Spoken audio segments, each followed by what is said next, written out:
This is Sharon Bornholt with the Louisville Gals Real Estate blog, and I have 10 tips for you today on staying safe as a real estate investor. I have written an in-depth post over at the blog, but I wanted to just kind of highlight the tips and put those into a shorter video form that you can look at. So here we go. Number one is tell someone. Always tell someone where you're going. Now for me, that person is my daughter. We have a system whereby I tell her where I'm going, what time I'm going to be there, and I am supposed to call her when I leave the property. Now, occasionally I forget, and she's always calling me in about 30-45 minutes to see if I'm still there, if I've left, and to be sure that I'm okay. So, first tip is to tell someone. The second tip is to take someone. I do not normally look at property or buy property in bad areas, but occasionally I'll get cornered into looking at a property in an area that I'm not completely comfortable with.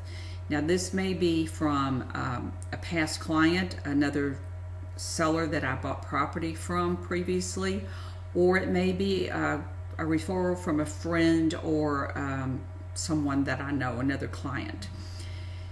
So when this comes up, I have a friend that I can call, and he will go with me and look at the property. So always remember safety first. Number 3 would be to dress appropriately. This is no time, and this one is for the ladies, this is no time to wear flashy clothes, high heels. You want to be comfortable, and you want to be able to leave if you need to leave without too many problems. So for me, I always wear something like nice jeans and a jacket. I always want to have pockets to put things into. So leave the high heels and the jewelry and those sorts of things at home. This is no time to be, having those things on. The next thing is to leave your valuables at home. This includes all your jewelry. This includes the purse that you normally carry. Now what I have is a bag that it kind of goes across my body. It's a very simple bag that I bought especially for looking at property.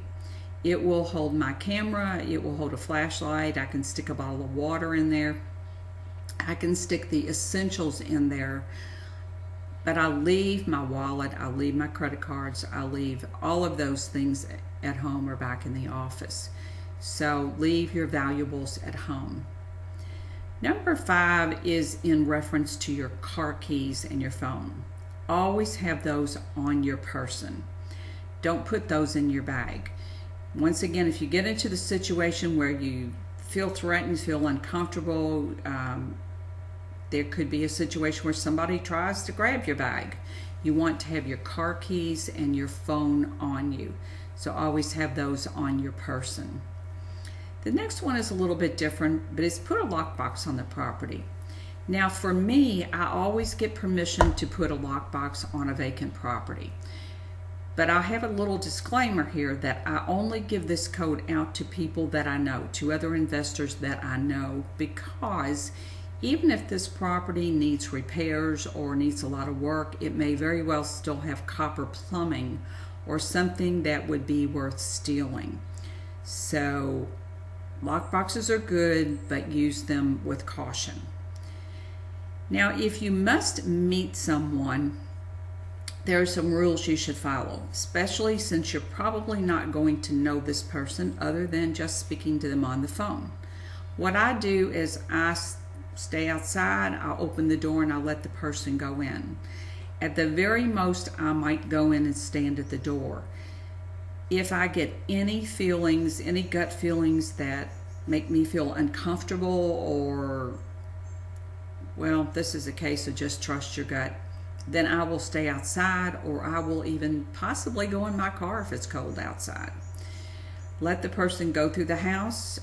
Never go into a basement or an attic or an upstairs area, even a bedroom where you could be cornered. Be very careful because we tend to get a little bit complacent, so don't do that. Just be safe, let the person go look at the property, and you remain where you can get out. Next thing would be with regards to car safety. Now, these are pretty much common sense things. I always have my doors locked when I'm out driving around anyway. You don't want to be in a neighborhood you're unfamiliar with. Maybe you don't know that it's not a great area where someone could just jump in your car. You know, park in well-lighted areas. Drive the neighborhood when you first go to look at property.